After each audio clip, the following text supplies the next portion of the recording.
Kids movies are getting weirdly sexual by Janae Daniel. Is anyone going to tell me what SpongeBob? What? How did that song go? SpongeBob, big guy pants. Okay. Does anyone know what the fuck that means?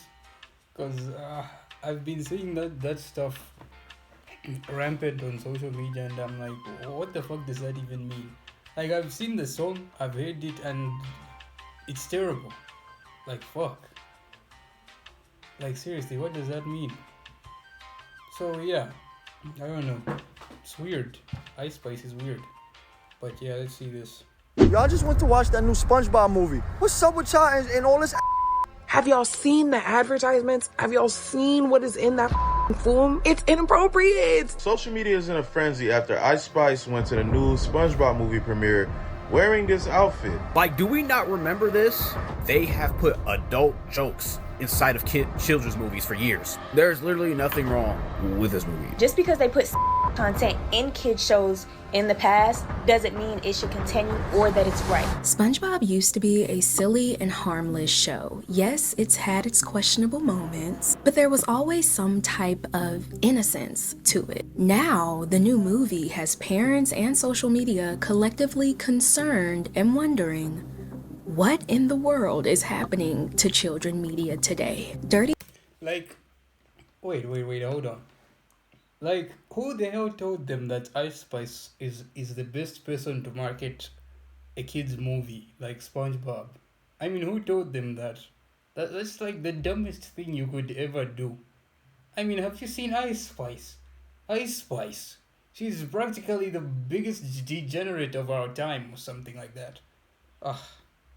Jokes and kid cartoons and movies are nothing new. If you grew up on 90s cartoons, you probably get it. But something about children entertainment looks a little different now, and the more you watch modern kid entertainment, the more you realize the innocence is being ripped right out of them. In today's video, we're going to talk about the history of cartoons and how subtle, dirty jokes that used to go over our heads have turned into whatever this is. Welcome to the Girl Talk you didn't know you needed. Now, I'm not saying you have to subscribe. You're classy. I know you don't just give those away for free, but hopefully at the end of this video, we become bestie enough for you to take that next step. If you wanted to learn something new today, you're in for a treat, because what if I told you that cartoons were never originally for kids? We know that cartoons are for children, but they're also profoundly not for children. Well, the history of cinema in general, is one that is made originally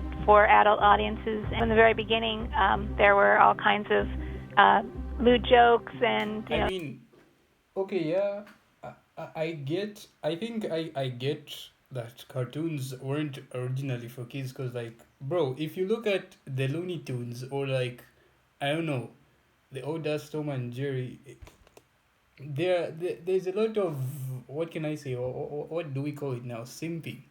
Like, you know that those scenes where, like, a female passed by and then every dude starts simping. Yeah, I don't know if that's the best thing to show kids. Innuendos and references that kids might not get, but adults surely did.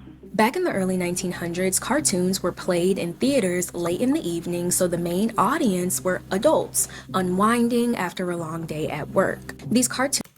Wait, though, if cartoons weren't originally for kids, then what programs were meant for kids if cartoons weren't? That's what's really baffling me right now. Cartoons were filled with racism, visuals, and overall way too aggressive for kids back in those days. Betty Boop was a mainstream symbol, and the visuals and themes in the cartoons were, let's just say, not the most innocent. It wasn't until censorship stepped in and television expanded worldwide that cartoons started being packaged as more kid-friendly. In 1934, the Hays Code came crashing down on Hollywood, and Betty got caught in the wave. Betty, once a nightclub headliner, was recast as a domestic figure. She started out representing the liberated spirit of the Roaring Twenties, but by the end of the decade, she was barely recognizable. When the Hays Code came along, it enforced strict moral guidelines that banned things like profanity, suggestive dancing, and violence in cartoons. So if you thought cartoons were sweet and cuddly, think again. Now, with all this censorship in play, animators couldn't have Mickey Mouse smoking cigars and Betty Boop flashing the audience. No, they needed to start making movies that would clutch at your heartstrings. They needed a movie that would make hundreds of families around the world sit around the TV and laugh. Today in the Walt Disney Studios in Hollywood, there is coming into being something entirely new in entertainment. A motion picture called Snow White and the Seven Dwarfs, the first full-length feature animated production in cinema history. Walt Disney's Snow White and the Seven Dwarfs proved that high-quality, family-friendly movies could not only be a massive financial success, but they could also entertain children without parents' help. This is the era of babysitter cartoons, where cartoons would basically raise children on Saturday mornings. Fred Flintstone, Bugs Bunny, and other shows like The Jetsons, The Alvin Show, Beanie and Cecil, Tom and Jerry, Mighty Mouse, and Woody Woodpecker, all of these cartoons would see their success repeated when their episodes were rebroadcast on Saturday mornings, helping solidify that time slot as the time to target advertising dollars to the teens and under market specifically. All became longtime staples of Saturday morning. So now, cartoons were basically kid-only, with many of them following the same formula of clean jokes with simple stories and most definitely family-approved messaging. Now, I would be crazy if I didn't bring up that weird era of weird cartoons. Yeah, that era. Ren and Stimpy is one of those shows that my parents hated it. Yeah. They saw the characters, they're just like, this is dumb, and they're ugly, and this isn't funny. And I was like, I don't know why I'm watching this, because every time they do something in this show that's gross, I don't want to watch it, but they do it so often that I'm like... Ren and Stimpy was, I watched it when I was 6, 7, 8, 9 years old, and I loved it, I laughed at it, but I have memories, like vague memories of Little Justin, like that show freaking me out. Yeah, it's really weird. Over time, producers started realizing that parents were never too far when children were watching their shows. The parent was either folding laundry or reading a newspaper on the couch, making dinner for the family. Believe it or not, as inappropriate as a lot of these jokes and family-friendly movies and cartoons were... Arnold, you make my girlhood tremble. What the fuck? What the fuck did I just see? Are you male or female? And how do you tell the difference? Is that how? Hey, stop peeking! They were mainly aimed at the parent who was co-watching. When you couple this postmodern take on familiar tropes with such a wide range of comedic styles, you ensure that your show can be enjoyed by anyone. Kids can be drawn to the more overt sight gags and wacky antics, while adults will be able to appreciate the show's incredible wordplay and more nuanced written humor. It's an incredibly difficult line to walk, and Animaniacs seems to be able to do it in a way that almost seems effortless. Not to mention, a lot of the jokes were so subtle and quick-witted that a lot of them just went right over our heads. That's why there's so many clips of people rewatching their favorite childhood show and realizing, this is insane. Cartoons that ruined my life. Number 1, Ren and Stimpy. There's an episode where Ren decides he wants to live alone because of how annoying Stimpy is, and ends up befriending a corpse that he later uses as a weapon to hallucinations of himself as different emotions. Imagine pitching this concept as a child's cartoon. The dirty and weird animations were dirty, don't get me wrong, but a lot of them weren't lay it all out there dirty, if you get what I'm saying. Now, when Shrek came out in 2001, a lot of things started changing. Mirror, mirror, show her to me. Show me the princess.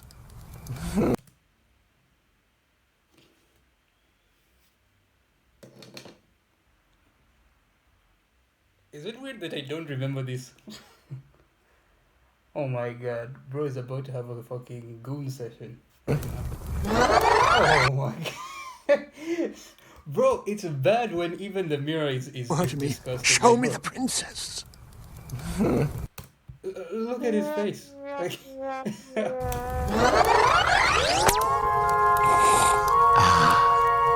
Perfect. The Shrek franchise.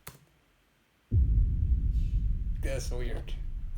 I can't lie, that's weird, bro. franchise proved that you could be a little bit more raunchy and still get love from not only children, but now parents. So now their audience was expanding. You see what's happening? Imagine how much more money they were earning now that 4 tickets were being purchased at the box office compared to a kid watching cartoons alone on a Saturday morning. It became normal to have a dirty joke or 10 in a movie. Now, the first movie that did go just a little bit too far for some parents' taste was the live-action Cat in the Hat. It pushed the boundaries even further, becoming one of the most controversial kid movies at that time. It's hard to put all the blame for its failure on one person. One of the biggest criticisms for the film was its inconsistent tone with too many adult jokes. It's really just hard to determine who the film was for. Parents were upset and uncomfortable, kids were confused, and critics were repulsed. And it was at that point that dirty jokes in children movies were here to stay,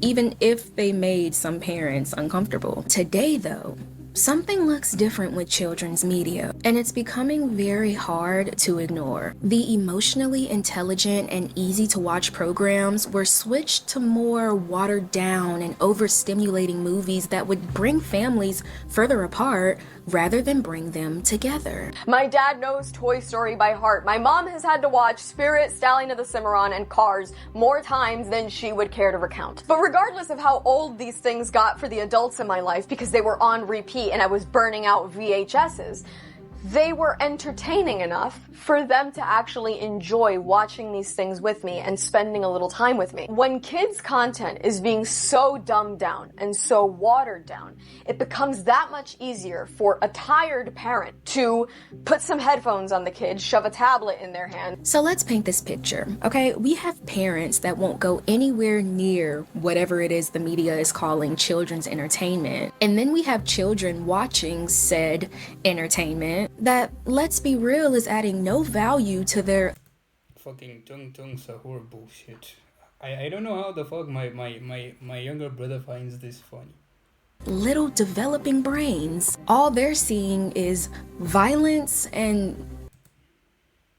Oh my god. I'm so ashamed to say that I used to watch this show. Butts. Y'all just went to watch that new SpongeBob movie. What's up with y'all and all this ass? Why is there so much gluteus maximus on the screen?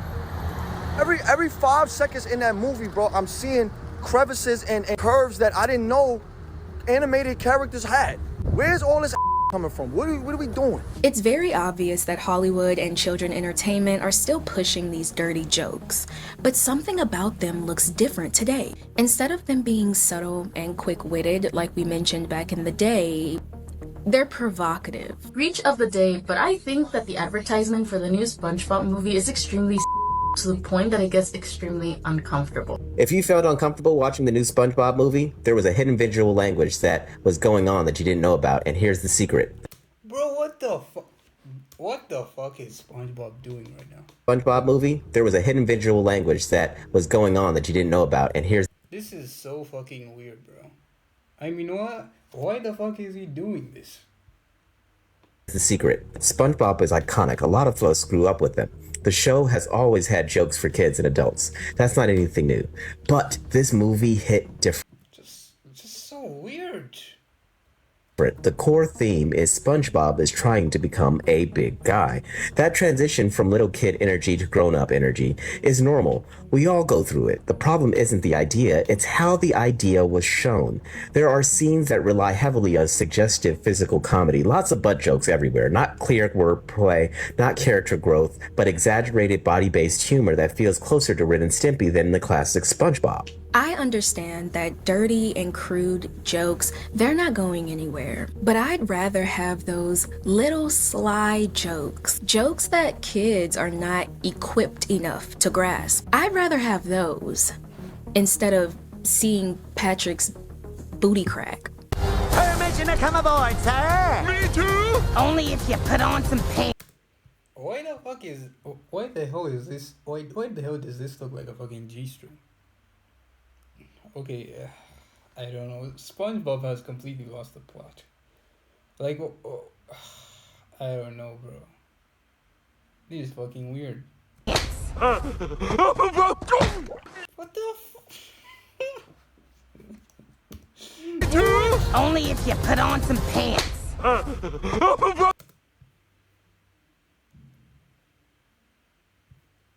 And this is what kids are going to watch. I just want to say that I watched the new SpongeBob trailer, and what is up with these people trying to make our kids obsessed with butts? Why has Patrick got a butt like that? Huh? And the eye patch? That star don't got no p***s. I don't know. Maybe it's just me. Now, a lot of you may be thinking, Janae, this isn't anything new. There's been butts in SpongeBob since episode 1. Yes, we can be honest. SpongeBob is not the cleanest show, and it hasn't been since the 90s. Look, doubloons. Don't drop them. Hey, SpongeBob, how do I look? Wow, looks like those iron bun workout videos are really paying off. Okay, this was funny. I have to admit this was funny. Not the shit that's in the new SpongeBob movie, bro. Like, this is funny. About him. Wow! Oh, my foot! I remember this episode. Oh. What?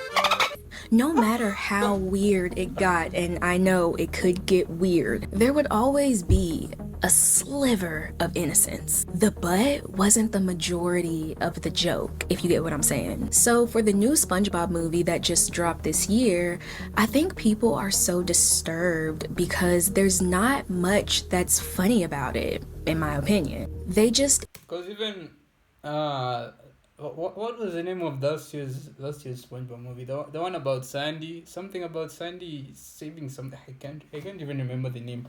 But I watched that movie. Bro, that movie was ass. I didn't enjoy it one bit. Like, I don't know if they were trying. I don't know how I can explain this, but like, yeah, I get they were trying to shift the main focus from SpongeBob to Sandy, but like, I don't like the way they executed it in that movie. Like, it was boring. Quite literally boring. Expect children to laugh at private parts. Now, while some people may disagree, so I've seen a lot of people online talking about the new SpongeBob movie and how it's like too overly sexualized, right? And there's just too many suggestive poses, like this one we've seen when Patrick has the eye patch around his crotch area, right? Like, do we not remember this? Like, I feel like y'all are just complain at this point, because for years and years on end, they have put adult jokes inside of children's movies. Yeah, but not to this extent. I haven't even watched the movie yet, but I've seen tons of clips, and yeah, it's not looking good. Years. Like, come on, bruh. There's literally nothing wrong with this movie. Like, nothing at all. They've been doing this with children's movies for years. Have you guys seen the marketing and clips of the new SpongeBob movie? Like, it's actually genius, and it's making me really want to see. What? You have to have the IQ of a rock to think that the marketing of that movie is genius. The movie. But I don't think those people understand that the new humor in this SpongeBob movie, they aren't just subtle, dirty jokes. They're literally just moves in cartoon form. And don't even get me started on Ice Spice's involvement and song Big Guy in the movie, with lyrics that read, off the most ass song I've ever listened to. Off the wake up, I'm feeling my best. I bend over, I do my little stretch. What do you mean by that? I'm so tired of hearing this Ice Spice song for SpongeBob. Big Guy SpongeBob pants okay? Like, it doesn't... Wait, this shit doesn't even make any sense. Like, Big Guy, SpongeBob Big Guy pants okay? What the fuck does that mean? Oh my god, bro. Even is that, and who idea was that? It don't match. You know what I mean? Like, I don't know, it's just weird. If you don't know who Ice Spice is... And the Ice Spice of all people. Ice Spice. She's one of the biggest breakout rappers over the last few years. Well known for her, let's just say, visuals that are not meant for children in any way. And while she's not popping as much as she was about 2 years ago, everything about her style, outfits, and her choreography is let's be honest, suggestive. And while there's nothing entirely wrong with that, what is wrong with it is her having any involvement in a children's movie. Hey, check out my new single Big Eye for the new SpongeBob movie, search for SquarePants. Please tell me if I'm too woke. I don't know why I feel weird about Ice Spice being like collabing with SpongeBob, because I feel Sis, you are not the only one. Trust me, you are like not it's the like SpongeBob is for children, and it's fine for whoever she's whatever. But like if I'm a child, I'm like, oh my god, I like this song. Let's look up more of Ice Spice's music. Yeah. You're gonna be traumatized for life. Like if I go on TikTok and search Ice Spice, I literally just immediately see her shaking her. And personally, if I was a parent, I don't want my 7-year-old looking at this girl shaking her ass. And then her wearing this outfit to the movie premiere. I literally have no comment. Most of y'all already probably know what's going on in my brain. Bro. Oh my I have God. no say. People are mad at Ice Spice for wearing lingerie to the SpongeBob movie premiere, which was a premiere filled with children. But you know what? This wasn't her fault. Ice Spice shows off her bikini bottom and see-through lace dress at SpongeBob movie premiere. Is this appropriate for a kids movie? No. What kids movie? This looks like the kinkiest since Baby Girl. The marketing for this movie has been borderline fetish content.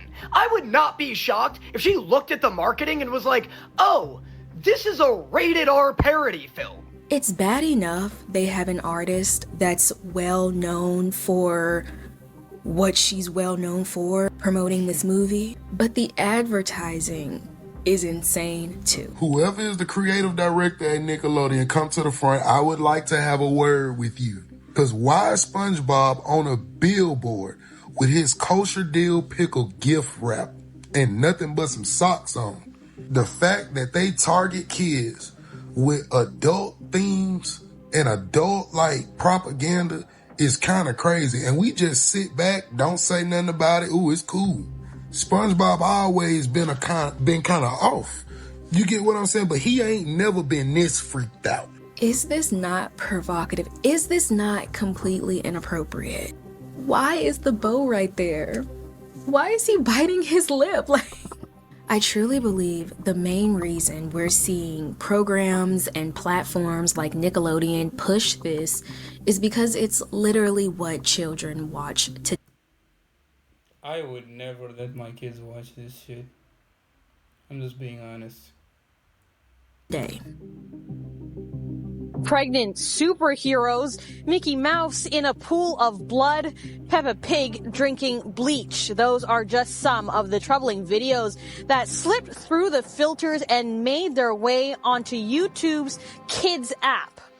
While I'm reviewing what's on his tablet again, why do it say beautiful cooking clash?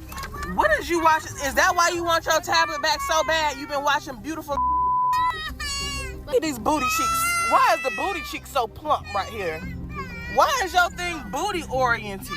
With the rise of brain rot, not only is it overstimulating, it's weirdly disturbing. These kids are watching things and becoming desensitized to things that should make them uncomfortable. Day one of watching kids' YouTube has not gone well. I wiped this iPad, created a clean YouTube account, then trained it for an hour of only auto-played Cocomelon videos before watching every YouTube short it suggested, all the way through in order. This was the first short, and it only went downhill from here. This is the second one, and we're getting cats being on beds, so the mom cat beats the kid cat, making it bloody, then abandoning it. Then we get a cat bombing a pond of geese to make a coat, then a very weird AI ad for Polybuzz trying to get kids to sign up for AI chatbots, and finally, the first real video we get is a kid wailing. Yes. Those were the first 5 videos I saw after an hour of Cocomelon. So that's why we're seeing this huge rise of kid shows and cartoons putting more dirty jokes and crude humor, a lot of butts in their programs, is because that's what children are enjoying today, which really lets you know where we are in this point of life. Let's take a look around. Who's raising these kids in this generation? these electronics. Kids are sponges. What they absorb matters. I hate people that think it's not that deep, because what's the agenda here? Why would you ever be pushing these things onto children? These new movies, these new kid shows, they're all so weird. Why can't we have a normal kid show like Mickey Mouse that doesn't show a cheek or make a joke about sex? And why is that so crazy to ask? I understand there's so many things that kids are exposed to way earlier than they should be. Not to mention, children are growing up way faster and they're grasping things a lot quicker. So those quick little dirty jokes from the 90s that millennial and older Gen Z are realizing today are a bit weird. Today, these kids aren't missing any jokes, because now these jokes are right in their face, bouncing and moving in ways everyone can see is dirty. Thank you for tuning into the Girl Talk you didn't know you needed. Alright, that was a good video. W video. In fact, I'm even going to subscribe. Okay. So yeah, the moral of the video, or the story, or whatever you want to call of this, the moral is, don't let your kids watch the SpongeBob movie. That's it. But yeah, anyway, follow me on Instagram, check out my Patreon, and check out my main channel in the channel description. And yeah, that's it. And I'll see you guys in the next video. Peace. このディオだ